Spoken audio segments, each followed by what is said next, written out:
Welcome in, guys, to the Paladins Console League. I'm Fawn. I am your host. Good morning to all of you lovely people that want to see some amazing Console League gameplay that's going on today. Of course, like I just mentioned, I am Fawn. However, I am not alone. Nick, welcome. What's going on, man? What's going on, man? I'm super glad that we're going to be able to look at some really good Console League gameplay today, and I'm just overall excited for what we have in store. Heck yeah, man. Especially this first matchup in particular. Ehrenmanner has been on a tear, and for me, that's really who the storyline is about today in this first matchup.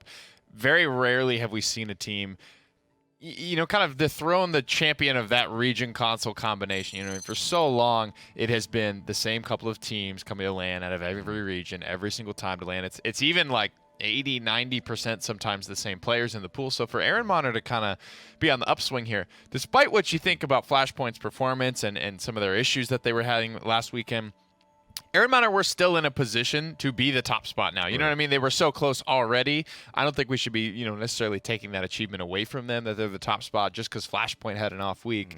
I think that's still the story of, these guys are here to stay for sure. They're here to compete against one of the best to ever do it in the console league in Flashpoint. Yeah, exactly. Of course, look at their opponents a little bit. We're going to take a look at the standings and see what it is that we have in store for us today. Of course, EU PS4, we have Flashpoint, of course, the top Ehrenmanner. Right there, second, Stush Gaming, 1-5, and Ariel Arise is also 1-5. Ariel Arise being in last, the fourth seed at EU PS4, Flashpoint being the first, Ehrenmanner also being the second, Stush Gaming also the third. Yep, tied for first place there. Just a little bit of map separating Flashpoint. Again, Flashpoint has been king of the ring, so to speak, here in the European PS4 scene for a long time. This is a team that has won hardware at the big events, so they have some serious players, some serious firepower on that squad. And for Ehrenmanner to be kind of nipping at their heels at this stage I think means Flashpoint need to buckle down here and reassert themselves as the dominant force in this region. Right, exactly. I completely agree with that statement. Of course, looking at Stush Gaming, as a result, they are going to have to bring a lot of heat, too, to be able to try and see if they can take down these Titans that are Ehrenmanner in this case. We're going to take a look at the map bans and see what we have in store for us, guys. We do see Frog Isle and Splitstone Quarry are both banned. Stush Gaming got rid of Frog Isle. Splitstone Quarry gone in response. I feel like I haven't seen a Frog Isle game in weeks. Me dude. either, I don't know. actually. There was one in that night set when I was at the dentist, but other than that, I swear to God, I haven't seen this map in forever. Right. I don't know. Just weird. Just a weird comment. That's completely fine. I haven't seen it in a while either, no matter what league it is. However, we're going to take a look at the map pick and see where we are first for the day. Jaguar Falls, of course. We do see this being first picked a lot, but not necessarily all the time, especially after this last week that happened. We didn't see Jaguar Falls for quite a little bit, especially on Thursday, Friday during PPL. So I'm glad to see Jaguar Falls is back in the first spot for the map it is that we're going to see today. This is definitely my favorite map, I think, in the game, just because of the fact you can run a lot here. It won't slow you down too much, whatever you feel like your team wants to put your best forward with in terms of your composition. Right. Jaguar Falls should allow you to do that for the most part. It's not the most sniper-friendly map, so I think that's maybe one of the only prohibitive things that you have to consider when you pick up Jaguar Falls. The bans, though, looking a little bit more geared towards the PC, to be honest. Outside of Talus, I think the other three are completely things you might expect to see in either the minor league or the Premier League banned away. Not to say they need to ban exactly what the PC players ban, but it's always noteworthy, I think, to kind of watch these metas evolve and how closely or how far away they stray from each other at times. Do you think the reason why these bans are sort of bleeding into PC is because, I don't know if console has access to it. Do they have access to the new patch already? Are they trying to take away some of those characters? They want to get rid of Genos. Of course, Willow's already super, super strong, so I'm just wondering exactly these games were played on 2.10. I just got confirmation on that, so you're looking at not always the patch influencing. I think sometimes it will, and sometimes you have to look at characters that are still just going to be strong on control. You still have some of those elements of tracking champions like your Victors, your Vivians, your Tyras have, and probably always will be. They're very familiar for a controller player, and I think overall a lot of these MOBA elements of some of the front lines that they have. Some of that can be difficult to do, but even last week, I think that was a big breakthrough. You have a lot of very viable EV performances popping up in the PCL, and that's a huge step forward for them.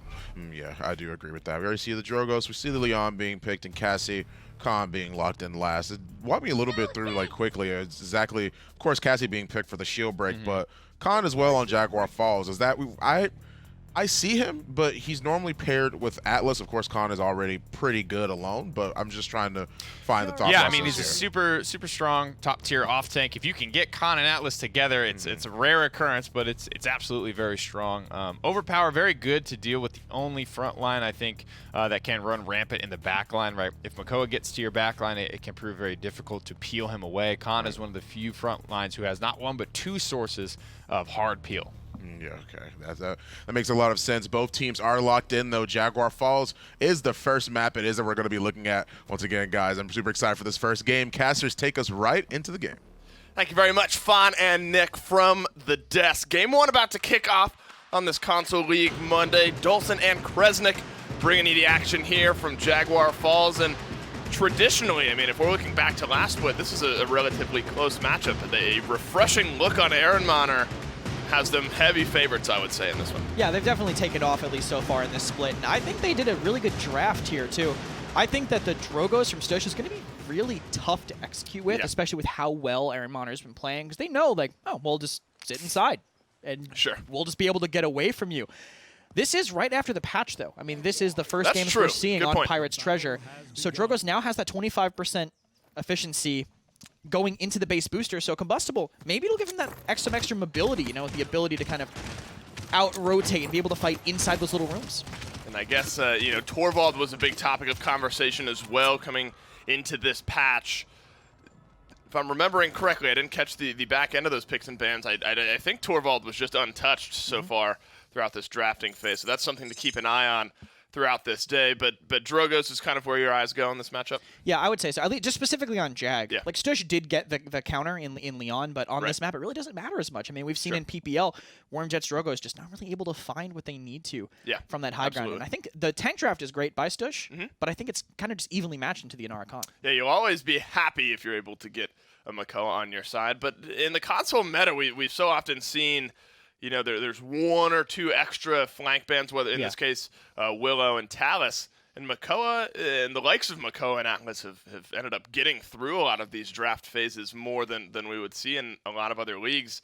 And it's less automatic, honestly. I think the console teams have probably figured out how to play around the Makoa a little bit better. You know, Khan and Inara on the opposite side. Pretty good matchup here in this case. Makoa, certainly strong, but not a full-blown win button, if you will, here for Stush. Already forced out, down to about 10% of his health as Ehrenmanner take control of this mid. Ernest looking to get a little aggressive. A few more shots into iTech will get him first blood.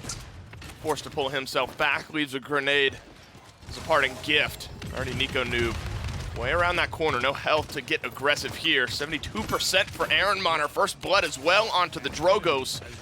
This one could spell disaster and spell point number 1 for Ehrenmanner. Yeah, it's time for Chico to try to peek there, and they're just going to keep up this pressure on this side. They're going to actually catch Makoa in his shield too, so really staggered pick. Now they don't really have anyone to go in and touch. It's going to have to be the Barrack, but everybody's ready. And a great wall, too, to block him out. So Ehrenmanner confirmed this, and yeah, we could see how tough it is for that Drogos to get in. And even the tanks, too. It's a minor thing, but both these tanks on Stush's side have massive head hitboxes, and you're playing into a Victor on console. Yeah. That's scary. We saw how many headshots were landing on that Barrack earlier. Yeah, that's slightly frightening if you really consider the scenario around that. And these guys, ever so good, especially Ernest, one of the tried and true players in this league, absolutely can hit those shots. Final rocket of the barrage does find the kill. Quick spot rotation gets him a double, maybe 3 with one more burst. King Nick, though, finds that one. Now Stush Gaming very staggered out. Tobson as well, back on respawn for 10 seconds. Payload inching ever closer. Gonna have to somehow find a way to respawn, move themselves out, stagger the enemy team out. As of right now, they're back to 5, but the payload knocking on the doorstep. They basically didn't stop the payload the entire time. Now they have to throw themselves away at the point. And this Barrack's so low. Got his dash reset, but immediately going to get melted, and no one else is in position. Makoa tries, but all they're going to do now is feed Ernest even more ultimate. And oof. Yeah, that was a rough start to the game by Stush.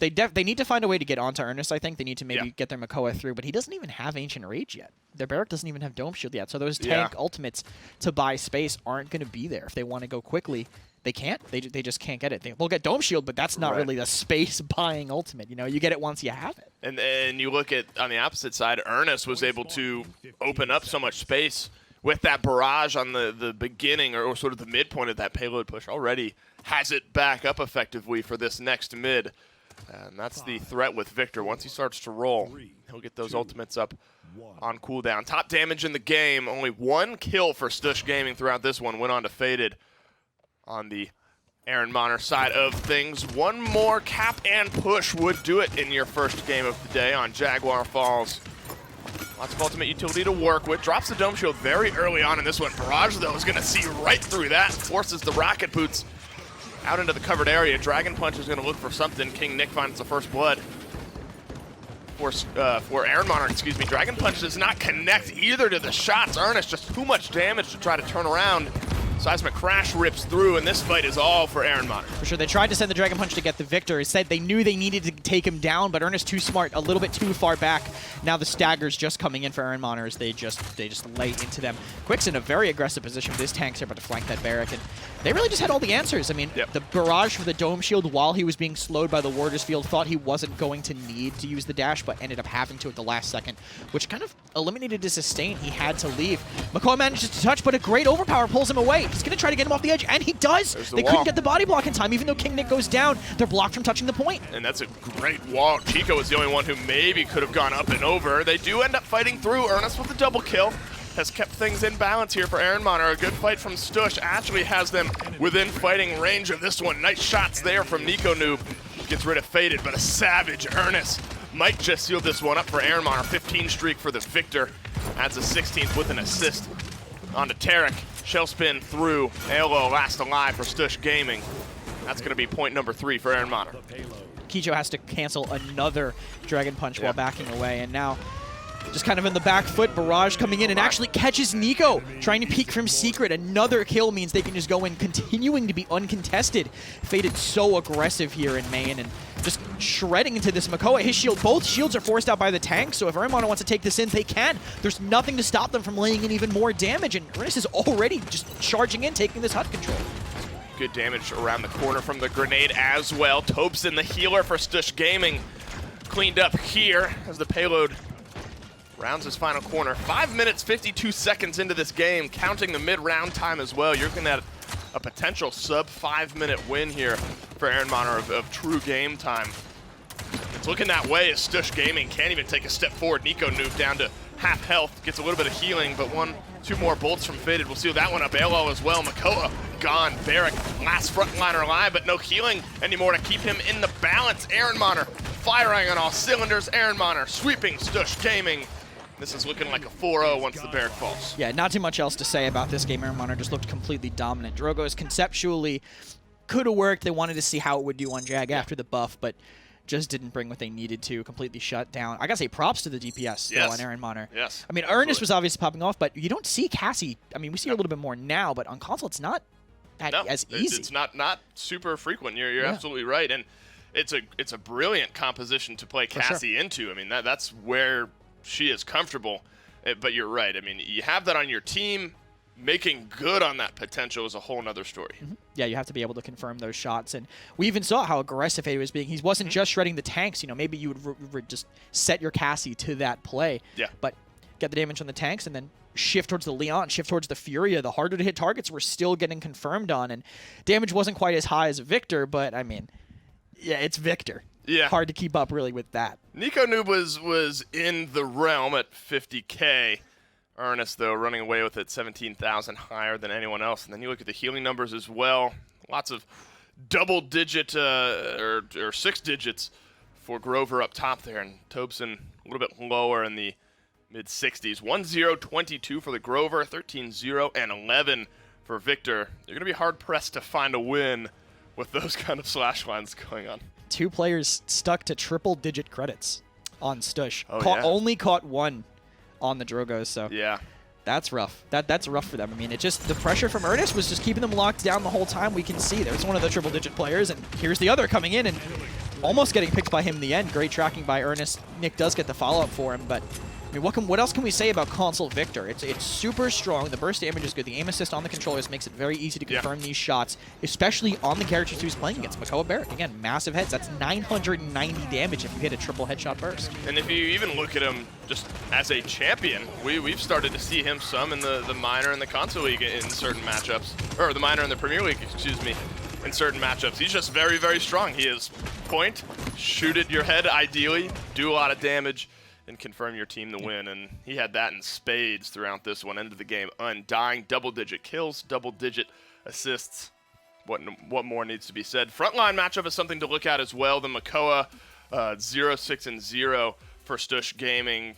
Not a great performance. Tough to play against the Cassie and a Victor when they're doing that. For sure. But the front line for Ehrenmanner certainly had a great game as well. Game 1 in the books. We'll see if they can do it again right after this break. Respawn, the official gaming chair of the Paladins Console League.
Welcome back to the Paladins Console League, guys. A game 1 in the books already. Jaguar Falls, all said and done. Stamp of approval of victory for Ehrenmanner there, and definitely more than a commanding lead. Much more than I thought it would end up being the case. I mean, that's what I was thinking. I mean, I was about to lean into your second. Really? That was bad. Yeah, I mean, no, that it was a rough game it was one, rough. man. That was, rough. like they said, rarely will you ever see people held to triple-digit credits, but again, that's the storyline today. Is Ehrenmanner has asserted themselves as an absolute dominant force here in EU PS4. They're forced to be reckoned with. They just beat Flashpoint last week.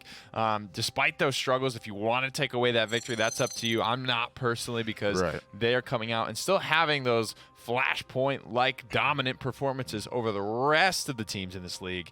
And that, to me, is speaking that, these guys are ready to play. They're ready to be number one, and they're ready to maybe make it to LAN, and we might see some new faces for once in a while. Right, yeah. I mean, I'm really excited to see what the future holds for them, especially. But we're going to take a look at the map, see what we have in store for us for Game 2 already. We have Ice Mines. Very, very interesting. That's not what I was supposed to. You can try and slow us down.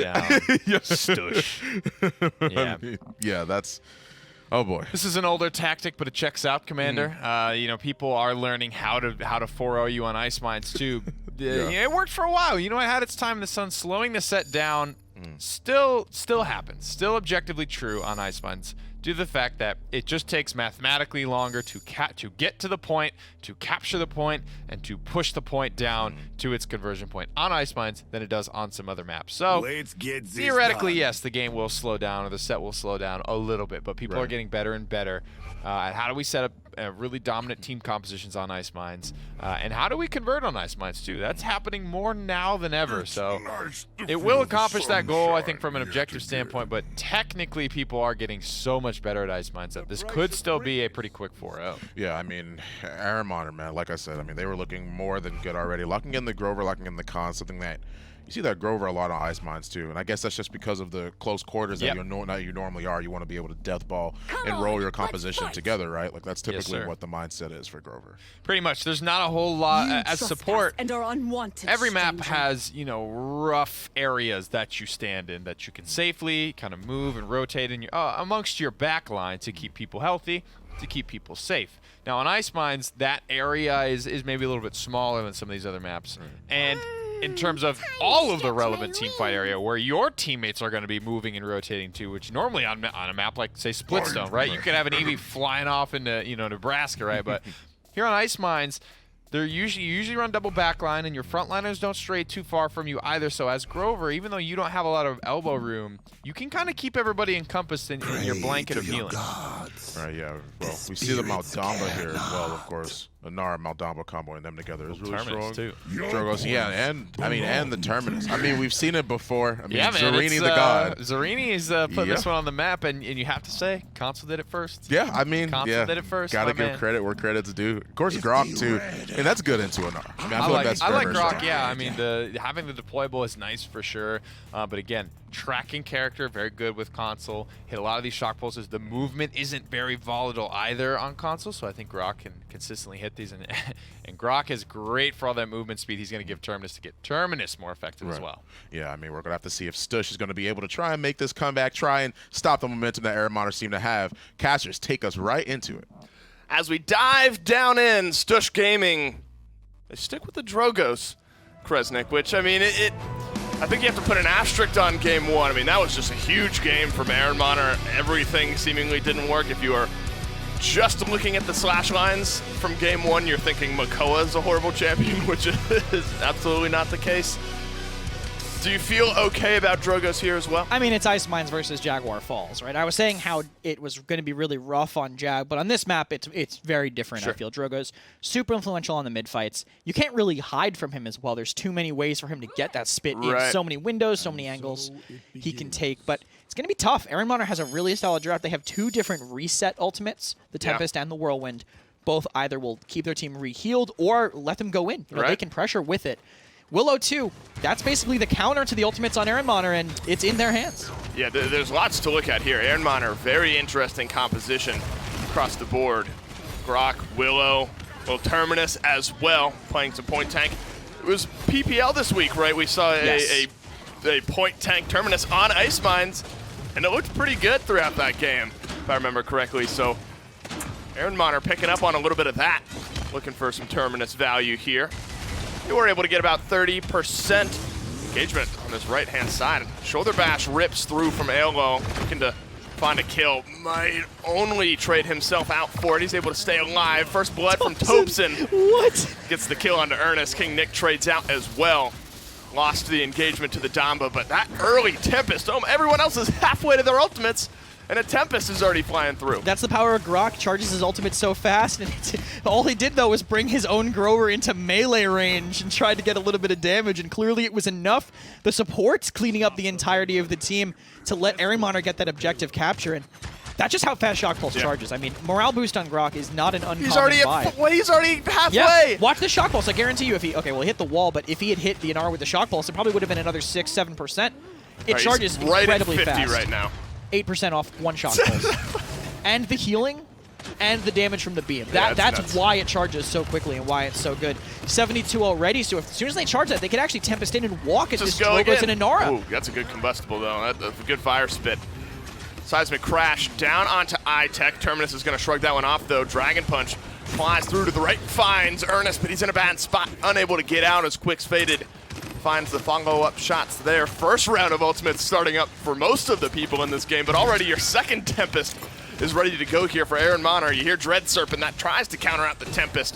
Lots of damage ticking away, not too much follow-up on the Grok ultimate this time around, but still enough damage to clean up the healer and the frontliner. Watching the super fast Terminus going in is so fun, and he really does it really is so hard to get away from walking at you. It's a shame Seething Rage still isn't in the game. That I don't even remember how much. I think it was a 20% faster swing speed on Terminus, and that was still in. Maybe we'd see a little bit of that combined with the Grok, but running some blasts right now, some blast reset, which I personally think best build for sure for him. That's what Zarini was running, and Terminus's viability because of that really comes down to how many of your blasts you hit with the regen. Bayfly coming in here trying to collapse. Barrage used to be able to counter it, but not really anymore. Too easy for them to dodge it. Barrage is kind of wasted. Nico Noob is stuck very low on an island back there. Yeah, if they're able to poke him out, this payload push becomes a lot easier. They do get Chico, which is a great start here. Erlo is going to try to keep things from going through. Has he assert dominant if he wants to use it. Does drop down, does not get any of the stuns though. A couple more shots into the back of Willow will clean up that champion, but now he's got 3 people. Once that assert dominance wears out, he's going to be in an awkward spot. He's able to get some damage in onto Terminus and help Nico Noob clean up the kill. 20 seconds remaining. A little bit staggered out of Ernest, but or Ehrenmanner, excuse me, but Ernest is able to finally drop down that Ash. Flayed as well, gets a kill onto Nico Noob, and this is the aggression that might just spell the end of this payload push in the affirmative for Ehrenmanner, hiding behind the wall. Is Tarek here, but once he drops, the payload's gonna move forward. Elo might just have to throw his body on this one. Just in range to contest, but the commander's grab gets him out. 2-0 for Ehrenmanner yet again. Another Tempest for them is what brought them in. They walked in 4v5 off of it. Well, they got the pick from Ernest initially, but 4v4 walking with the Tempest, your speed boosted, you're being healed, your enemy's being slowed. There's no out for them. And that's what turned it, how fast these ultimates are charging and how quickly they're executing on it. The faster they end the game, the better the Tempest and the better the Whirlwind are going to be. You can already see both supports Undying and top frags on their team. The Grover with 6 kills on Ice Mines, a map that is third lowest damage, top kills in the game. Hey, that is calculation, that's value. That is a man who knows how much his axes do, and you can't fault him for that. 13 streak for him, 17 for Faded on the Grok. Healing numbers I'd be interested in taking a look at as well when you have the Grok on your side. So supplying an extra 15,000, and then you consider Khan. I mean, altogether, that discrepancy between the Grover and the Damba becomes that much bigger if you look at what Ehrenmanner are able to provide. I don't want to deal with Victor, so I'm just going to toss him off the map, says King Nick. Now he can continue his tear up through the top. Good counter out the shoulder bash there. Dragon Punch finds one, trades himself out as well, though. Another kill for the Grover, too. Now the Grover, Grover finds the axe swing onto Chico. Ehrenmanner take up the mid mantle yet again with a chance to zone and make it 3. They're getting very aggressive. Fakefly used his zone a little bit more. Be 3. This is going to be tough, but Victor does actually get the kill. Nico Noob kiting back to avoid the Seedlings. There's no way he can really touch the objective at this point, so they need to set up for their defense. Barrage is up, so they could use it to try to stop this snowball, but they have a lot of ways to deal with it. If he hits the con, he could just walk backwards with the shield. Brock can just ghost walk out of the way. Gets hit with the crippling throw, has to back up, and Tempest coming in. Another one. They want to go right into them. Even with Cauterize online, he can just kite away right in their face. Already 10% on his next one. Good Dread Serpent to slow them down, but the Shock Pulse is ripping through their team. That Shock Pulse got so much value. Half-health targets as far as the eye can see for Ehrenmanner to clean up, and Nico Noob finds some good positioning to keep himself alive. Cleans up the kill onto Quick's Faded. Might have been his first death in the game for the Grok. If nothing else, it stalls them out here. It was, so finally Nico Noob gets the better of that engagement. Great assert dominance from Elo as well. For seemingly the first time in this set, Stush Gaming have found a way to stall this one out. Yeah, the Inara Terminus. The Stigala 1v1 over here. Grok so King of the Ring would be great with 2 Inaras, maybe 2 Terminuses. I think. I'll allow the Terminus one as long as it's me versus Zarini. Sure. That. That'd be pretty sick, just swinging on each other for like 10 minutes. Yeah. I think that would do numbers. I think that's good. I think we need to workshop this idea just a little bit. I don't know if that one tracks. We'll have a meeting after this and figure it out. And Stush have to back up just a little bit. There's too much ways for them, for Ehrenmanner to just deny damage. More or less all the healing in that. And another Tempest to go in, get onto the Inara. She uses the DR, so she's not slowed, but they're just going to ignore. This is how you have to play against Inara. Sometimes Barrage coming in, but King Nick is all the way in Nico's face. Too much record means he has to kite away, but a good dash onto the high ground actually, kind of messing with where Nico thinks he is, and he managed to lose track of him. Khan was able just to run down the Victor in that case. Took a lot of the barrage damage as well. Good shots. Drops off Nico Noob as the payload continues its march forward. I feel like Tempest, if you build it the way Ehrenmanner are, it's just basically a 4.5 ability at this point, the amount of cooldown that it's been on throughout this one. It's a good Fade Flight to start this one off. Dragon Punch is going to look to counter things out. Does connect onto Terminus. Chico, though, is forced into the backline of Ehrenmanner. If Faded is able to find some shots, he's going to clean up the Drogos, and he's able to do just that. Overpower does not connect. Nico Noob's able to sidestep that one from a little bit far away. A little bit harder to hit here. Tarek trying to stay alive, as well as Elo. Nico Noob drops down from the high ground here. They could look to get aggressive. Overtime's going to begin. One more pick for Ehrenmanner could set up the win. With the Whirlwind up, no one on Stush is able to get a kill, and Nico goes down. Assert Dominance coming in. No Overpower now up to counter it, so they're going to have to back up, but all the picks are still going towards Ehrenmanner. They're just shooting past Eolal, and he's contesting as long as he can. Might get quicks here, but Body Block's coming in. As soon as that Assert Dominance is gone, he's gone. Wall slightly messed up by Inara, so she goes on the top of it, but they're going to get her now too, and this payload is 100% going in. No way Nico can stop it. Okay, Ehrenmanner, 4-0, 4-0. Now just one win away from continuing to contest that first place spot. That was a huge storyline to watch last week. Flashpoint, they forfeit game 1, and then they end up losing 2 straight to Ehrenmanner as well. So that first place spot in this region, traditionally all but locked up around this time by Flashpoint, now very contested, and Ehrenmanner showing why they're in that position. Look at the post-game stats from game number 2. Top damage, wouldn't you guess it? Give it to the man Grok, 20 streak for him, 32,000 healing as well. About a third of what Tobson was able to provide, so kind of a do-it-all type of character there. Yeah, for sure. The ability to just support the healing for your team, speed them in. That's the biggest thing. I mean, the Tempest speed is massive. Yeah. Being able to just instantly collapse on anything. If a position that might be okay in most situations can immediately be terrible if you're being tempested into. Because you can't get away. You're slowed, all that pressure from them. So great by them. Again, I loved the draft. This is very traditional death ball. Yeah. Grok, Rover, Term to lead to deny damage, Con for extra shouting. This is a great death ball composition, and the Grok really was a key to it.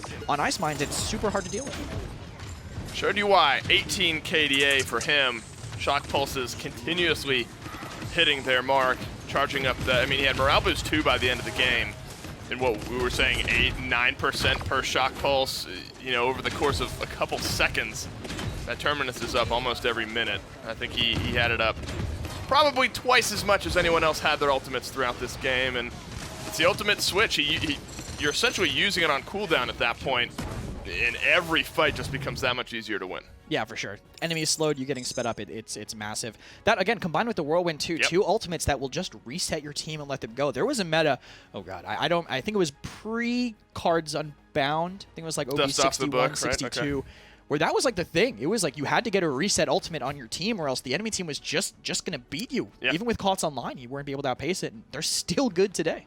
Yeah, I look forward to game 3 here, see if Ehrenmanner twist things up yet again. Ice Mines just as convincing as Jaguar Falls was. Technically a little bit less. It wasn't a 5-minute game. It was like an 8-minute game. So something to improve on there for Ehrenmanner, and we'll see if they can do it right after this break. SteelSeries, the official peripheral provider of the Paladins Console League.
Welcome back to the PCL, guys, the Paladins Console League. Of course, I don't know what it is I can say without sounding like I repeated myself last game. Ehrenmanner, once again, 2-0. Such a commanding lead, and on top of that, positive KDAs all around. I mean, it's kind of hard to be able to try and find something new to talk about when, once again, it's sort of like, don't really want to call it a stomp, but I mean, like, it was kind of one-sided. We're headed that way. Yeah, we're headed that direction definitely are, for sure. And they do it with a slightly different composition that time, so we can talk about that a little bit.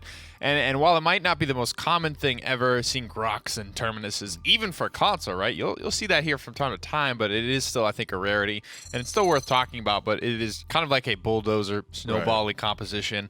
Ice Mines, despite its reputation for slowing down the set, when you lose a really clean team fight here, due to your teammate having a snowball comp, whatever it is, when you lose a clean team fight, that is probably it for you. If you get zoned out after that, you're fighting uphill in the snow both ways, just like Grandma used to say. You're not going to make it back to that point, and you're going to have a bad time. I mean, yeah, and bad time it was for Stush Gaming in Game 2. However, we're going to see what we have in store for us for Game 3 in this case. Stone Keep, okay, not a bad map pick, of course. I mean, once again, it's going to require Stush a lot of time and a lot of, I can't really say time because they don't really have time at this point. Yeah. It's already 2-0. They have backs against the wall. Yeah, their backs are literally against the wall. I mean, it's going to take a lot of, I guess, I don't really know what to say. Luck. There we go. That's a better way of putting it, I guess. Yeah. It's going to be tough, man. You got to slice it how it is. This is a nearly undefeated team in Ehrenmanner versus a almost winless team in Stush Gaming. It's going to take a lot. It's going to take some luck. Ehrenmanner are going to have to make mistakes. Stush Gaming are going to have to be there to capitalize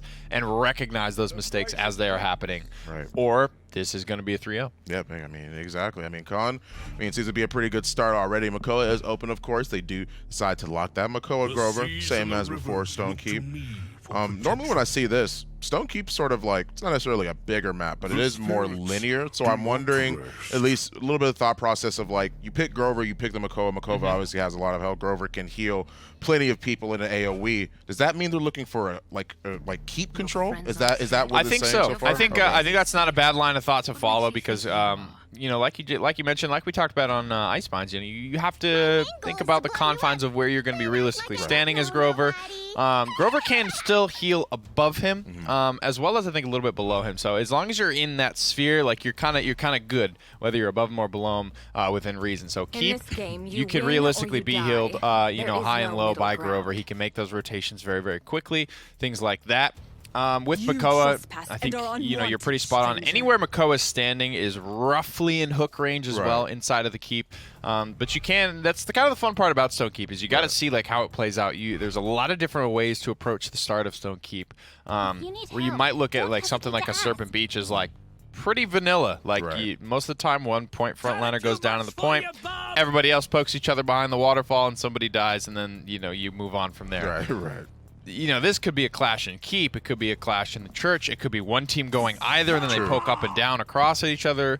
There's a lot of different things that can happen. Well, I mean, you see the Willow, you see the Vivian, the Barrack, the Ying. Clearly, the Ying being that very sustaining support. So, I mean, personally for me, I like Stush Gaming's composition a little bit more than Ehrenmanner's in this case. However, I agree with you. We are about to be in Game 3. This could be it. Ehrenmanner could take it 3-0, or Stush Gaming could get their first win. We'll have to see right after the casters tell us.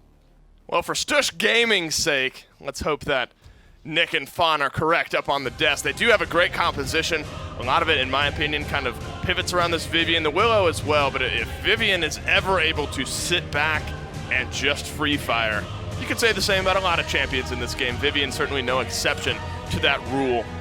Look for Vivian to try to get into a strong position. Nico Noob certainly can do that. Ehrenmanner have some question marks on their side. Maybe one big one in the form of Xin. Yeah, I mean, it is about how well the Xin can get on the backline. We've seen a lot of games on this map decided by who pressures the enemy backline more, who is allowed to stand on top of that staircase and continue to fire.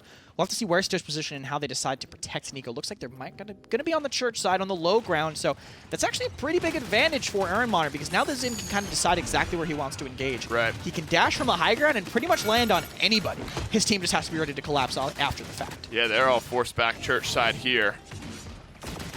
Hitting some good shots. It's a 600 squiggly line damage swing there. He's able to do some damage. Nico Noob moves forward. Ernest with the first blood, though. Ehrenmanner off to a great start here. Relatively even on the point. Leon on the low ground. Xin on the high ground. Starting off to be a great position there for Ehrenmanner. Kind of flipped of how I would expect things. Now Faded's looking to get aggressive. Dashes forward. Gets Ehrenmanner on the point, and everyone from Stush is forced back. One thing I was going to say is that there is a lot of pressure onto Ernest because there's two very shield-heavy tanks. Yeah. And he's the backline. It's basically him. The Xin can throw some Yomis, but they're not going to be buying Wrecker.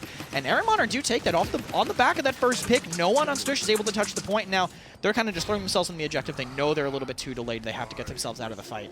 And it really is on how well Ernest can just Wrecker these shields straight up. What aggression from Faded. They tried to wall him off to save him, but just not in time. 2 more for the Xin. I don't think they were ready for that. I think, there were a couple shots, and then the last thing you expect is a solo Xin to come charging through your gates when everyone else is respawning. Good spite, gets him the double kill. That just opens so much of this room here. Ernest smartly playing behind King Nick on this Makoa, just hanging out inside that shell shield. Good hook, brings in Tarek as well. Battle Shout's gonna give him a little bit of healing, keeps him alive this time around. Forced back, a little bit too far forward, a little bit too aggressive. The top rope duo there, the Makoa and the Leon, both taken down. Stush Gaming find themselves a good start to this defense. If anything, they might want to swap, put the Xin up top just to spam Yomi's down the way, and then have the Leon play in a way where they can find like, those side angles, maybe playing in main.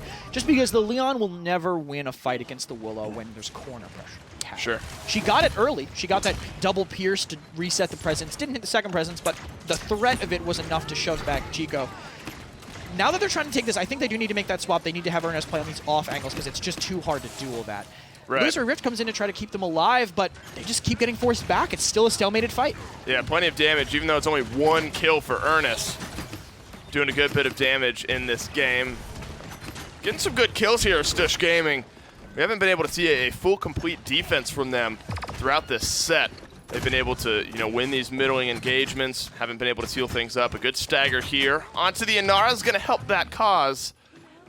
Throughout this game, top damage goes to the Vivian. That's all you can hope for, is that your Vivian's going to be safe and be able to output a good bit of damage. For sure, only 1 death on Nico, and been able to pretty much do whatever in the rest of the time. Both Young Illusions put down in the church. They're trying to hold that pretty hard, but they do kind of give it up. LL in a bit alone in main, but he decides to back up. Now look at this pressure from them. They're playing on the back of their Leon because they know how important that damage is, and not able to protect it from Nico. Playing right on that fire entrance, perfect spam angle from him. I think Ehrenmanner are going to have to give this up, and we might see the first point to Stush in this entire set. Yeah, they're certainly setting themselves up well for it. A couple more trades might just do it. Point 1 of the game, point 1 of the set over to Stush. And a great defense from them. That's got to feel good. You never want to go out of these sets completely un-point scoring. Yeah, 12-0 so is nothing not else, 12-1 is at least on the table for them if they're not able to seal up some more here. Good early game from Faded on the Xin. That aggression bought him a few kills here. I think the Spite sealed up the second, but they weren't really able to roll that into a successful push. Yeah, it's a tough point to defend, to attack, especially when the defense kind of has that ability to just stand on that railing. If you don't have a blaster up top that can spam around the corner, it's very tough to fight that angle. Willow's so powerful up there. Chico definitely showing the power of that character, that pick in this current meta. I want to see how Ehrenmanner change things up. I have a feeling that it's going to be a very similar mid, but Stush are just going to be relying a little bit more on the back of their Willow and Vivian. Yep, same exact split. Ehrenmanner take upper, Stush play lower. They're going to be spamming the doors, and they can't get too low because Fate can jump on anybody from any doorway up top. Nico Noob was ready for Faded to be in that left-hand doorway from this angle. A couple shots from those Sentinels, and health starts to disappear. Overpower begins. Looks like it missed for Tarek. Good spite as well. Another one onto Nico Noob, and that's 2 out of the 2 that go onto Vivian. Stush Gaming, though, are able to effectively trade towards the end of this mid. Tarek's going to get aggressive, push through the keep side, and now, for the first time in this set, they're controlling a mid. Yeah, comeback not on the table, so Ehrenmanner have a chance to refight depending on what ultimates they want to use. Ancient Rage still available, and he's sitting up top right above the point, but they send the Inara in instead. Makes sense, good for sustaining there. Seismic Crash comes in, does not connect on anybody. Ancient Rage goes into the backline to make a little bit of room, so Ehrenmanner have some control, but the Barrack is still on the point with the Dome Shield. Yeah, Dome Shield likely to wear out soon, does just now. Ehrenmanner with the 4v5 advantage, going to look to press that. Good hook. Gets Tarek back into melee range here for Faded, who's doing some serious damage in the backline. Nico Noob's able to trade out prior to dying. Barrack's still alive, though. Kept himself relatively healthy throughout this one thanks to Tobson, but that's no more as the healer drops off. Good hook, seals up Anlo, and now Ehrenmanner at 45% are going to look to zone out for their second point of this game. With the pressure onto Nico Noob, there really isn't as much consistent damage from Stush. Willow on the low ground definitely is not as effective as the other way around, and now with Willow dead, that's even worse. They need to find a way for this Vivian to get in to do anything. And look, you see the pressure from Ehrenmanner. I mean, Faded is basically keeping both tanks out of the fight right now. They don't go to the point, and Ehrenmanner convert another objective.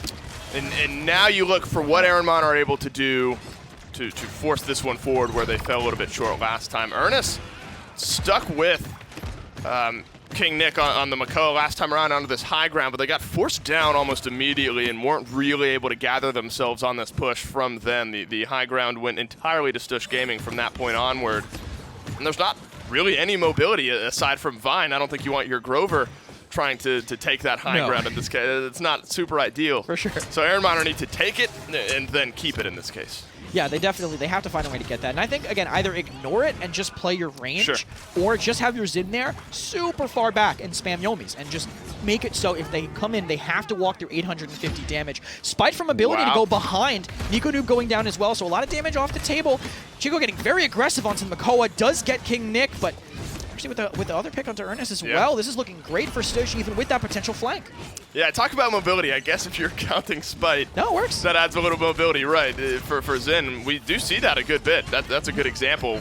Sometimes it's used as an attempt to execute. Other times, I just need to get up and over this building, and a great example of that there for Ehrenmanner. They do lose that middle engagement, so Payload hasn't made much progress. Will at least inch itself off of the mid as Ehrenmanner look to fight their way back through. Overpower this time connects. King Nick off the map goes to Makoa. Some more good kills here for Stush Gaming, and seemingly have this defense figured out. Yeah, Fayflight also being used here, so if Ehrenmanner does have a chance to do another fight, that's some ultimates off the table. Overpower and Fayflight both out of it. We'll have to see how they want to retake this. Spite missed, barely clips the bottom of the floor, is not able to go through, but Faded's drawing so much attention now. I mean, look at how free they are on the other side of the map. Only Barrack stopping them, but both DPSs go down to the pressure from the tanks. Yeah, it might just seal this one up. Stush Gaming are on defense here, worth noting. Ehrenmanner are trying to push the payload, but nowhere close to it, as they can't even really escape their base. This Willow hasn't had a massive impact on these mid-fights, but Chico has had a few good defensive series here, 7 streak for him, and have been a big part, I think, of why Stush Gaming have been able to stall out the payload on defense. Yeah, and the thing about this is, if you have a great defense but a terrible mid, you're still going to lose. Right. At the end of the day, you still lose. Yeah, you have to figure out the mid fight, maybe change something up, and might have to figure out the defense a little bit too. King Nick gets a pick on a Nico Noob, and Ehrenmanner are taking control back of this objective. There is always a chance. We have seen some long overtime pushes in our days here. Would have to really start to unfold for Stush Gaming, with the respawns being as close as they are. And this isn't a particularly long map. I mean, the payload will get very close here, especially as some kills start to roll for Ehrenmanner as well. Starting potentially the Barrack here. He's able to rocket boots his way out, counter. Stops some of the damage from Chico, but doesn't last long enough to completely save his life. Now with Faded and Ernest dead, that's going to be a good defense here for Stush Gaming. Overtime expires. Look at the slash lines mid-game. 11, 4, and 6 for the Willow. Definitely big for Stush Gaming to have that performance. For sure, on these defenses, Chico's been so powerful. And you can see how hungry he is for some of these kills, too. Faded backing up on the low ground. He's like, all right, Willow's going to hold upper, and I'll be okay. Yep. And then immediately, right behind him, melee range Willow. Impossible to miss these shots with this massive AoE that close. And seems good. When you're getting pushed on like that, it's tough to be ready for it. But they need to change something on the defense, on the mid fights, because Willow on the low ground, it's tough. They have Fae fight, so they have that initial potential to go in with it, but either Leon will be able to deal with it, or the team will just hide in the keep, and if Willow goes in there alone, not going to last very long, more than likely. Right, and I have to give a nod to LO as well. 82k damage. I mean, 100,000 for Nico Noob. He's a very quiet 4 and 7, but he's doing the most damage in the game, which is always something you have to look at with Vivian. But second damage goes to the Barrack ahead of everyone else, aside from just the Vivian. So that frontline control that LO has been able to bring throughout this game, so important, as Nico Noob finds first blood. Dome Shield gets dropped down as well. No fast cap for either team. Overpower does not connect, so now we're 1 for 3 on overpowers, if you're keeping track of that. Chico now looking to storm the gates for the first time for Stush Gaming. Whirlwind is going to stall things out just a moment. Seismic Crash stunned up a couple. Faded now back in this fight, can make some good on the stuns that his frontliners have provided here. Chico catches death first of all around here. Ernest as well follows up with a nice kill. Frontliners missing, or backliners missing rather, for Stush Gaming, as the frontliner soon to go. And Ehrenmanner have regained control. Great retake by Ehrenmanner. I mean, Faded coming back from the respawn, Stush wasn't looking at the timers, and that's so important. You have to know, you have a pick, but picks aren't forever. You have to pay attention when they're coming back in, and they just weren't positioned properly for Faded to come back in. It's so aggressive here in their face. They have to go through the banana if they want to touch, but the pressure is just too overwhelming for them, and Ehrenmanner convert another capture. What's that you said about you need to win a mid to win a game? You need to win the mids to win the game. You can't win off defense. I actually do love that mechanic too. Yes. The fact that you can't win off of passive play. You have to make something happen. Absolutely. I mean, you can, we see maps where maybe defense is a little easier. You realize you're on the back foot the entire set. You can at least get 3 points on defense and then maybe change things around for the 4th. But you're right. By the end of it, you have to make an offensive push to try to win the game. You have to score on an offensive mechanic, I guess, whether it's a capture or a payload push. And Stush Gaming haven't been able to do that, not only in this game, but just in the set in general. Some good defenses, though. Furthest progress we've maybe seen, saving the last overtime for Ehrenmanner, could end the set with a successful push here. If not, we'll go to one final mid. We're doing a good job of holding down this high ground.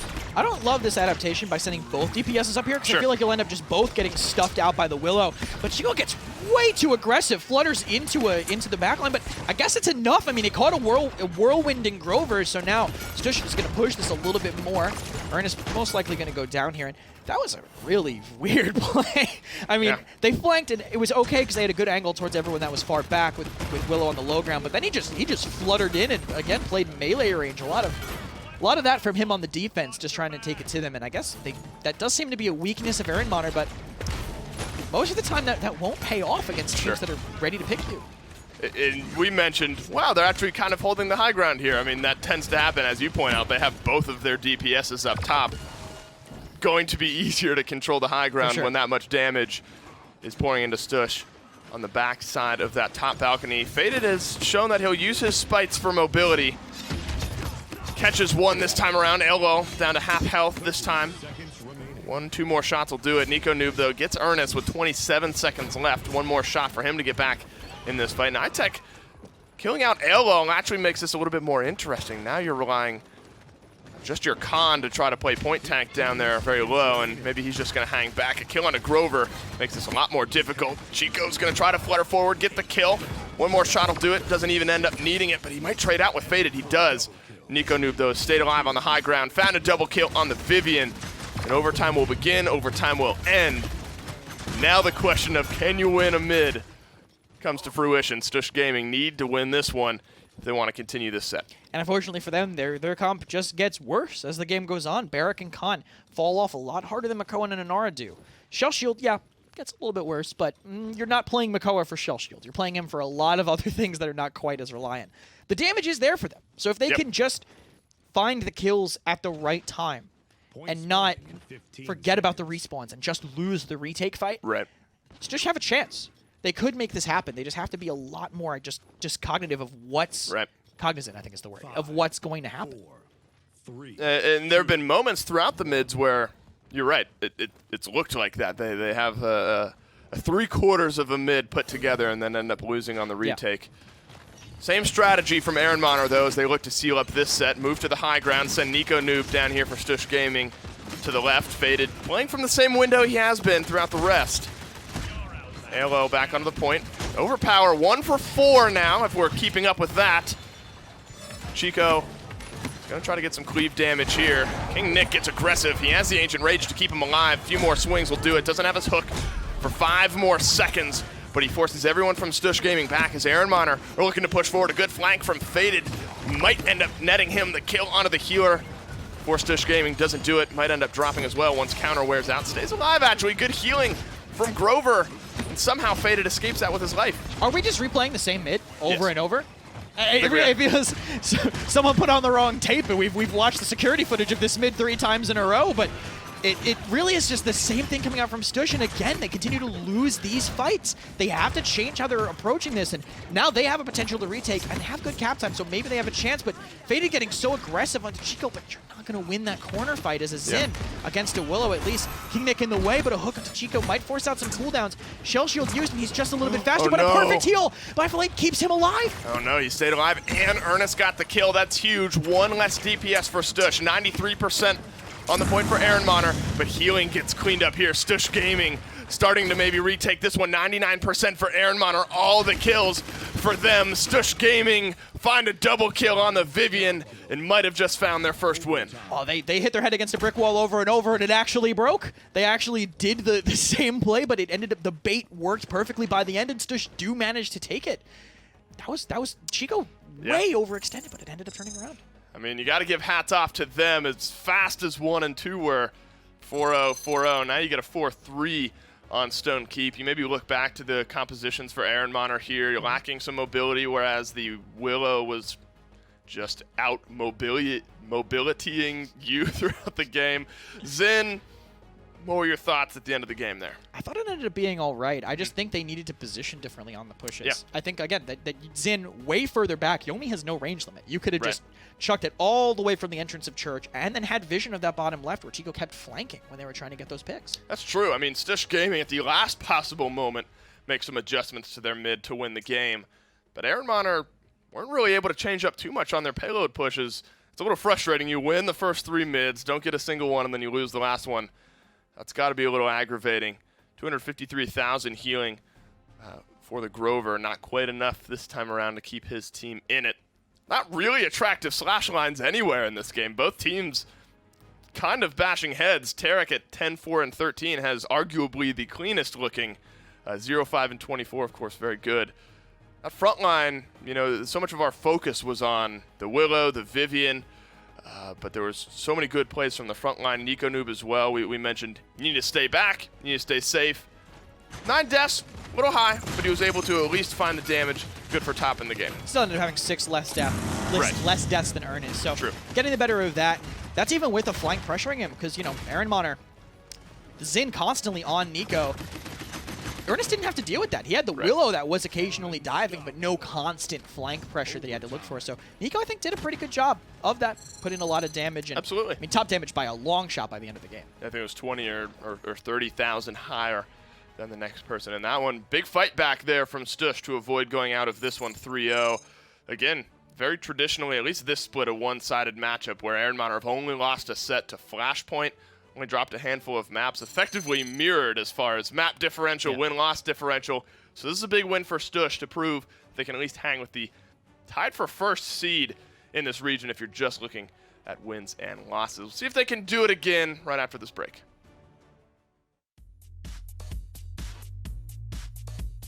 The Paladins Console League is brought to you by Evil Mojo Games, developers of Paladins.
Welcome back, guys. Contrary to what you might believe for the past couple games, at least, I mean, you would have probably thought that Ehrenmanner would have came out on top, but that's wrong in this case. Stush Gaming took their first win against Ehrenmanner on Stone Keep, and I believe, Nick, I believe that it was the Vivian and Willow. I feel like that was too much for them to handle. I agree, and I mean, you kind of hit the nail on the head. And going into the draft, I feel like I actually kind of like Stush Gaming's draft better than, and I was like, yeah, I agree with you. I mean, it is very, very strong. You got to play the game when you get in there. I think they've done that, obviously executing on this map. And if my memory serves me correctly, this was Stone Keep was the map that they actually, Stush Gaming took off of Flashpoint. A long time ago, it was like the only map that Flashpoint had lost all split long, and I believe it was Stush Gaming on Stone Keep. So maybe a good map and a good draft for them. With their powers combined, they are able to be good for a win here. Yeah, I mean, that's for sure. We'll have to see where they can continue the streak in Game 4 to see what map it is we have in store. Bright Marsh is what it is that we're looking at, what we're going for. And this is very interesting because Stush lost on Jaguar Falls. Bright Marsh is another kind of small map. So I wonder if Ehrenmanner can just end up sort of clutching this one out and just pretty much snatching it away from him, I guess. The reverse sweep, man. Yeah. I don't know. It's still a long shot for sure. They're pretty rare in Paladins. And now that, you know, this technically was a loss for Ehrenmanner, so they get loser's pick. They're choosing to go to Bright Marsh. And we'll see if they can run something like they ran on Ice Mines, get a little snowball going again. This is a map that lends itself very well to ending very quickly when you draft appropriately for it. Right, yeah. I mean, they lock in the victor first. Stush Gaming opting to go for the Grover in this case, in terms of second pick. Khan being there as well. I feel like we saw that so much already. Like Grover Khan, like just in this set alone, like so many times, like throughout this set, it's always been Grover Khan. Why? Why not? It's usually open. Comes down to, I think, a little bit preference. Khan, in my mind, he plays like that victor. He plays like a lot of those high priority backlines, really with just that hit spam, tracking, fully auto, heavy repeater. So you can kind of get that gameplay and still bring a lot of that good frontline utility in your battle shout, your shield, as well as your overpower, commander's grab. The whole kit is very good for Khan. Obviously, he's highly prioritized all around the world. And on every single console and every single region. What makes you think you are? And again, man, this victor better pay off because, you know, when you have a Vivian open, she serves kind of that same role to me on Bright Marsh. This isn't a map that is a very long distance. That's where Victor starts to take over Vivian and Tyra, is he can fight from so much further away, but you don't really need that here on Bright Marsh. Right, exactly. I mean, I'm seeing the Fury of Grok here as well. We saw it in PPL, we saw it in PML. They're trying to snowball this. Yeah, they are. They're really, really trying to snowball this and try and, like, they're attempting to win early, is what that tells me.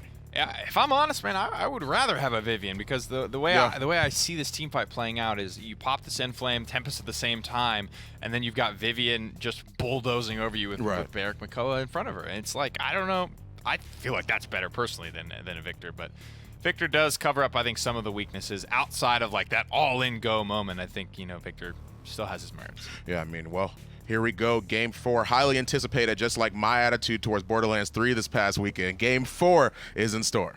Game 4 is in store indeed. And Ehrenmanner looking to repeat their Grok performance from Ice Mines. They got a great composition. They had the Grover to pair with it in that game. This time around, though, we're going to get to see it with a little bit of Furia. And those two ultimates still go hand in hand, just like a whirlwind. It's going to be a lot of fun to watch. They set it pretty well on the desk, though, Kresnik. I think this is a matchup where they just want to steamroll it, get it done. A quick 4-0 is what they have in their eyes. Oh, yeah, for sure. I mean, if they don't win like that, it's going to get a lot harder. The Victor pick will give them that flexibility as time goes on, but that Inflame plus the Tempest, so much pressure, so much speed, boosted damage. That Victor is going to be in their face hip firing when those ults are up, for sure. That, or it's just on the back of an Ancient Rage, kind of too hard to be focused. I think the Drogo's pick from Stush is pretty powerful into this, just being able to spam down from above them and not really be collapsible. Right. The only way he's going to go down, most likely, is either just overextending into a Victor or a really good hook. Other than that, it's going to be too hard, I think, to collapse on this Drogo's. He's playing right around hook range. Instead, the hook onto Khan. Forces Ehrenmanner back. They get some good healing. 30% on the point. First blood and second blood almost in the same movement there. Ernest with one, faded with the other. 3 awaits in the wings. So look to charge them down. Nothing else. They've gained themselves mid-control. A couple of kills. Some good zoning potential here as Chico is forced down behind the wall there on the Drogo's faded. Land into him with burst mode, gets the healer down. Point number 1 over to Ehrenmanner as soon as it starts. They just ignored Faded in the middle there. He gets that first pick onto Tobzen, and then they can't follow up on him at all. They turn to the last second, but he's already laying it into Nico too, going down as well. And Ehrenmanner lost some, so they're going to just regroup back here, but perfect. Faded is just going to keep up this aggression. Never seen a barrage quickscope, but that's what that one was. Brings it up, quick scopes it, puts it right back in his pocket, and now you're up to 50%. Yeah. You confirm the kill. Victor charges that up so quickly. 4-0 for him. Ernest hanging around there. 4th damage in the game. Only 2 kills for Stush Gaming, both on Nico Noob. Looking to repeat his Vivian performance here on Bright Marsh. Fortunately, has not started that way for them as the first choke point is approached. First Tempest of the game for Ernest starts. Dragon Punch looking to answer back here. Chico wraps around the corner, finds himself a Makoa, and might be able to get himself out alive. That's a double whammy there. And Ehrenmanner now on the back end of some good ultimates from Stush Gaming are stalled out. The Inflame and the Tempest didn't find anything. It forced Stush to back up, and I don't think Ehrenmanner chased as hard as they needed to. They just didn't want to use any other ultimates with it, so it just didn't buy them what they needed. And Ernest going down too, only faded up as a DPS. Ernest is coming back now, but kind of low damage coming out from them right now. Overpower does connect and throws off Makoa almost. Nearly, wow. He would have gotten hooked on the railing, to be fair, but it would have been really cool if it worked. If that railing wasn't there, that would have been sick. The but thought was there. Unfortunately, the Safety Council and the town of Brightmarsh has decided that was necessary for the code of that building. Yeah, we've had conversations about the poor citizens of Brightmarsh, all these houses just being torn through. If nothing else, we know that the Safety Council has railings put up, so only an overpower and maybe some unfortunate jumps. We have seen, I guess, staggers out on that side, but those are all very specific scenarios. Stush Gaming, though, good start to the defense as they peel backwards. Ehrenmanner, 4 ultimates ready to go. Faded as well, gets the first kill in this re-engagement. Hook on the low ground might get him his triple kill. He's going to pass it off to his teammates. Ernest gets that one. Tempest is ready. Brightmarsh certainly another short map as well. You could see some of those ultimates start to fly. They could force this one in if need be. Potentially going to. Not really a huge downside, because even if it goes to 1-1 and then you lose and get snowballed, it's still 3-1. You have come back in the later fight, so conceptually good. But with Faded gone, I'm not sure if they're going to be willing to do that anymore. He's so important. So much of their damage is on his back. Yep. And yeah, Ernest goes down too because of this Drogo. Such a strong counterpick against their composition. And Ehrenmanner are more than likely just going to give this up. Well, we continue to see Stush Gaming figure out these defenses. That one there, a few picks. Looked for a moment like Ehrenmanner might have an opening to start getting it rolling forward. Elo is always somebody I have my eyes on for Stush Gaming. Last game on the Barrack. Don't know quite where he ended up damage-wise, but he was relatively close to the top, if not second on his team. That's a good wall to lock off Ernest there. Seal up some kills for himself, seal up some position for his team, and they weren't really ever able to recover on the offensive push. Ehrenmanner with a great mid-fight, 7-1 on their victor, going to look to do the same here. Ernest has to be a little bit more careful, though. 4 deaths right now. And I mean, yes, one of the deaths was the wall. Kind of unavoidable, but you definitely need to be a little bit more careful on Grok. You are very vulnerable to getting dove, and you have to keep that in mind the whole time. But 5 ults on the board for Ehrenmanner, and they're an ult-centric team. I mean, they could just go in right now with Ancient Rage and Flame and Tempest and just collapse on a target. As soon as one person gets just a little bit too far from Stush, that go button's going to be hit. And Inflame could be the first one. They're pressuring across point. They think Ailol is the target. And that damage boost is helping them chunk right through the Mother's Grace. And she's forced all the way back. Here's your Tempest to start the rest of the team moving forward. He goes back, picks up the kids, delivers them forward. Here's the aggression. Everything's starting to time out, though. No more Inflame, no more Tempest, no kills just yet. Ernest gets the first. Chico flies in. One more shot from Faded. Will seal up the kill onto Chico, but he's actually able to stay alive here. Overpower connects 2 for 2 in this game. And that's the healer for Ehrenmanner. The barrage, though, is going to counter out a little bit of the damage. Ehrenmanner down 1 healer, though. Seismic Crash from Stush Gaming now gets used. No fast cap ready. Dome Shield is going to stall out this mid a little bit longer. How did Faded get away? They chased him in the low ground. He just sprinted through the point and nobody shot him. He gets away with almost no HP, so staying alive is huge. That's extra damage still in the fight on the left side, and he finds Tarek. That's disastrous, I think, for Stush. Ehrenmanner's going to keep this going, and even with the ultimates not really finding everything, just the lack of getting that pick keeps up the pressure too much for Stush to handle. Yeah, one too many escapes there. Definitely the end to this mid fight. Grover's not going to be able to contest that. Ehrenmanner looking to get their first cap in 2 games as Stush Gaming's staunch defense over the last couple have prevented any offensive gains from Ehrenmanner post-mid fight. Even slash lines almost across the board. Faded is really keeping his team in this one. Yeah, not just Victor on console, so strong. Maybe not in that kind of situation. Drogo is, again, really good at just spamming down, nice wall. Kind of just like a projectile sniper, Wormjet's Drogo's is, and it showed there cross-map rocket to confirm that. Rest of Ehrenmanner is going to back up, and once Faded's back in, I think they need to use these ultimates more aggressively. They have this Inflame and this Tempest, but they're using it just to keep themselves alive. They're using it too defensively. It's a go button, and they're using it like brakes. Here's the go. Follow-up could be there. Barrage is going to find some good damage. Some of it blocked off, though. Battle Shout countered a lot of it. Did not connect on the Dragon Punch. He somehow got away. The second attempt at it did connect with Faded. 1 and 2 for Stush Gaming.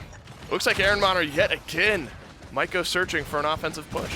They're just not, I feel like they're not going for the right targets. A lot of the hooks I feel like are connecting on the tanks too, and that's not really ideal. Yes, the rest of the people on Stush are very, very far back, but at that point, you just play with the threat of the hook. Right. You don't have to hook a tank because it's off cooldown if you don't have the damage to clean up on it. They don't have crazy burst damage. They mostly only have consistent damage, and both those tanks have moments of survivability they can use to get out. They have. Right. It's a Naracon. They're going to potentially be able to live. I can see them going with this Ancient Rage here if they want to. 50 seconds left on the board, but they just hesitate again. Yeah. They're not going in with these ultimates. Yeah, it was almost confusing. You were talking, I was kind of watching the screen, and Flame pops out, and then like nothing. They just kind of stand there. They are just taking too much damage, too much pressure being returned. They haven't found the value, I think, that they're looking for. They'll have another chance with the Tempest here, but Stush Gaming, whether it's by their own great defense or just Ehrenmanner not playing aggressively enough for the push, yet again find themselves in control here with 20 seconds left for Ehrenmanner to try to get this push moving. Another kill onto Ernest. Does not spell success, in my opinion, here. I think 10 seconds left. That's going to seal it. We're looking at a tied game. For sure. It's going to be 2-2, which means now the teams, if they cap and then push, they have a chance to end the game right now. Good hook onto Tarek, but has dash, has shield. They're not going to find the kill. They're going for these hook targets that they don't need to be. They just don't have the damage to kill these tanks. It has to be squishies that they're hooking in. We saw this, I think this was the triple from Tarek he got at one point, potentially. And this con is doing a lot of just pressure. This consistent, easy to confirm damage is really important, I feel. Actually, this might have been an unofficial quad if he does get it. Yeah, he got 4 kills in this. Delayed quad, yeah. Delayed quad, great for Tarek, putting on a lot of pressure on either side of the map and just being tough to deal with in general. Faded going 0 and 4 during that aggressive push by them, and I think it's just kind of on the hesitation from Ehrenmanner. They're not going in to make room for Faded to get away with what he was earlier in the game. And you bring up a good point. The Tarek on this con, you know, even in the super close games, last game I think of the score lines that we saw at the end, and as close as everyone was, there weren't any that really stood out. But now 2 games in a row, Tarek on this con has maybe the best looking slash line, notwithstanding the victor that was 9-1 at one point last time. Here's the Tempest. Maybe now's the time to get aggressive if you're Ehrenmanner. Still peeling back. And Chico, he's privy to that. He's going to fly up and over, might get the last shot onto Faded, gets the heal, and now Tempest is down. Ancient Rage is used as well as the Dome Shield, so they're at least controlling this mid. Dragon Punch might be able to tilt things back. Stush Gaming doesn't connect this time around. The second chance yet again. He's relied on the second swing of those to get the kills. Does lose his life for it. There's the Inflame. There's some aggression. And Ehrenmanner might be taking over this mid. Certainly do. That's maybe what we've been looking for. Just playing confidently is enough. I mean, they did get killed with the Dragon Punch there by the end, yeah, but they still have this great pressure now. They've gained so much. They sat back so long with the Tempest, but they did get it in the end, and Overpower onto Makoa did get him, and they got Faded too, but are they close enough to touch the objective? I don't think they really have a way to stop them, and it actually might have to be Vivian. It's Chico instead, but he goes down, and they get Nico too. This could be possible, but Nico finds Flade on the side. It's a big 1v1 right here. Not really even so much. He's got some Grover damage as well. Stush Gaming retake Tempest. Top left of the map, maybe just to get his team moving a little bit forward, closer to the point here. They're going to have another chance to maybe shell spin in. Whirlwind is used while on that front entrance there. They're going to have to take the long way around, and at 99%, Stush Gaming retake that mid after a great first fight from Ehrenmanner and are now 1 point away from ending the game. And that Tempest was used just to go back. Honestly, if his team had, when they got dismounted, if they had then used the Tempest, they might have had a chance to touch it. Yeah, it would have been a kind of a long shot if they would have been able to convert, but at least it would have given them the chance. But Ernest played his own life instead. Hook onto Khan again, but he has Shout and he has the shield. Will most likely be able to get away, regroup with his team. Now that Hook's off cooldown, and Stush can play a lot more confidently. Grok trying to 1v1 this Inara entry and loses it, so Stush are actually in a good place to potentially convert this if they keep staggering out these kills. I guess Stush woke up here on this fine Monday morning. I mean, after losing 2 games in under 7 minutes to start off, they're now 1 point away from tying it up. The seismic crash onto the low ground might just help. This is a great spot for Faded to do some good damage. Has the barrage as well if he needs to help confirm some of these kills. Another burst or two into Chico, seals it. That's a good headshot. Whirlwind just a little bit too late to save the life of Drogo's. Tempest is going to drop Ehrenmanner down from the high ground as well as the Inflame. There's the two ultimates you want stacked. They should win this fight. They do. But still with 1 minute and 15 seconds left. Barely any space left for the payload to go. It's good defense from Ehrenmanner, but still have a tall task ahead. Just have another chance, and they could actually win this off the back of the overpower and the Dragon Punch. He jumped off the map there. He wasn't on a big streak, so I don't know exactly why he did it, but I guess they're really trying to min-max here. He'll be back before anything matters. Did he just spend? I didn't catch I think what he had. He was just trying to get back to the high ground. Sure. More than anything. Sure. Didn't want killing the streak and trying to get back up here because he feels like he missed position. So honestly, smart by him. It looked a little ridiculous, but yeah, now he's where he needs to be. There was no other way for him to do this. Overpower coming in from Tarek, really long distance, but he gets away with it with 100 HP. He trades, but the Ancient Rage is going to get countered here too without... Nikonu does go down in the end, but still tank and a DPS for a tank and a DPS. So Stush, if they play this right, they could convert this. Kills are cascading. Dome shield on the left for Ehrenmanner. Just to stall out this game, Respawn's a little bit closer for them as Stush Gaming realize this is not a winning fight. They force themselves backwards. Trying to regroup. That's going to get some good shock pulse damage as well. Charging up that Tempest, now ready to go. Gets the kill onto Elo. Now moving back to help out Faded with this Vivian, but unfortunately just kills himself in the process. 5 seconds left. It might be Nico Noob who has to move forward and get a touch. It finds the quick burst shots though to seal it up. Tarek stays alive. Still some frontline presence around this payload to stall out the defense. Thompson drawing a lot of pressure, and Inara coming back in, so it's kind of an even fight. Hook comes in onto the Inara, but she's going to live. They spend the Whirlwind here. Stush is willing to spend resources to convert this. Both tanks kind of stacking on the objective, and no one really able to pressure the back line, so this is actually looking like a great defense for Ehrenmanner. Yeah, Faded has not been touched throughout this fight, missing 1 bar of health there. Maybe it was Chico who got some of the damage in. Hill's getting staggered out. Effectively 1 for 1 across the board. You're going to be happy with that if you're on defense, though, especially when it's just a Grover and a Vivian left alive. A triple kill from Faded secures the defense. We got another 0.7. Either Ehrenmanner win the set or Stush Gaming force a game 5. Looking at these I mean, I guess I was going to say we could just compare the ultimates, but with how teams have been using their ultimates this game, I think it's not really the best judge. Who knows? If I had to side with one team because of that, it would have to be Stush because they have Overpower and they have Dragon Punch. 2 ults that can really swing a fight. I mean, it's executions. You pick the 2 most important people on their team, you can immediately make something happen if they want to. So we'll have to see how they end up using them if they get countered out by, because they really don't have a counter on the side of Ehrenmanner. If they use them too early and they win the fight, if they don't win the fight really cleanly, Ehrenmanner are going to be coming back with too many ultimates. I mean, Tempest is going to charge really fast, Inflame is going to charge really fast, Dome Shield, Ancient Rage, almost there. Barrage is something, but not crazy on its own.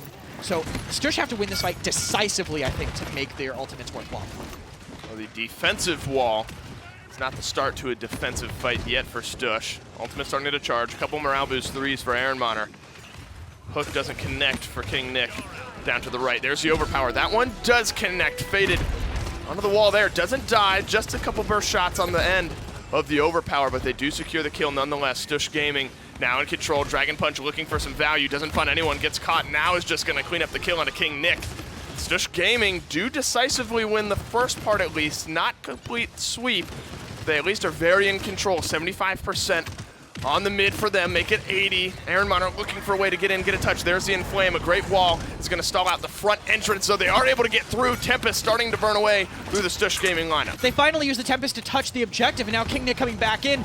They needed to get the kills and stagger them out a little harder. They got the cap time, but that's only half the battle. King Nick going to get very aggressive in their face. It only Ancient Rage up for Ehrenmanner, so I think they have a chance if they can find the right picks, but Chico's staggered so late. Yeah, this is 42%, big. And these shock pulses are going to be great dismount tools. Could be a big zone here. You are going to zone out Elo, get him dismounted, and he's going to take a lot of damage on his way back through. 75% for Ehrenmanner. So they look to cover all barriers to entry. 87%. Ernest gets Nico Noob as well. Commander's grab puts him in range. 96, 99. Stunned up, not in range. And Ehrenmanner stumbling towards the middle. Seal up this set 3-1. Yeah, they aren't able to find the executions to keep the staggers going, and because of that, they got the ultimates. They had an ult-focused comp. They just needed it to retake, and now that the pressure was on, they finally decide to actually go in with them and make something happen. Please, there were so many Inflames that just kind of fizzled out. The more smoke, less fire, if you will, in that one. But good adjustments towards the end. That's definitely the makings of a good team that can realize, all right, we're not playing properly around some of this. Let's swap it around, see what we can do. And Ehrenmanner did that. 143,000 damage for the Grok. Quicks faded, kept pace, and actually surpassed Nico Noob on the Vivian. Tons of healing for Tobson, actually. 271,000. Lots of healthy targets for him to heal up. But there was just too much team play, too much team fight, honestly, from Ehrenmanner. I mean, that's also just kind of the side effect of Grover against Grok. Yes. Grok is constantly putting damage to your whole team, and you're constantly healing it up. Right. So it does make sense that he would almost be breaking the 300k barrier, especially a game that goes to a 0.7. But faded for them, faded for Ehrenmanner. He definitely had a couple moments of hesitation, but all those defenses, I mean, he was stalwart. He was what they needed. Even that smart play to jump off the map, maybe if he was on the ground, he could have been a potential pick for Stush, but heads-up play puts him where he needs to be and helps him confirm the defense for his team. And this is how close we are to a Game 5. With a minute and 15 seconds left, Stush is, a hair's breadth away from getting that payload pushed on through. And to be fair, this is where a Victor will feel comfortable sitting back, of course, just free-firing damage down. Chico did a decent job, actually, of kind of forcing some movement out of Faded, dropping him down this time. Granted, the rest of his team was in front of him. A triple kill seals up that defense. Good play out of them. Starting to keep pace with Flashpoint up top. I believe this moves them to 6-1, with, of course, their only loss coming at the hands of Flashpoint. So Ehrenmanner, now a force to be reckoned with. Look forward to that Flashpoint Ehrenmanner rematch here in a couple of weeks. But that is it for set number 1. We got a good one coming up right after this break. Skillshot, the official production partner of the Paladins Console League.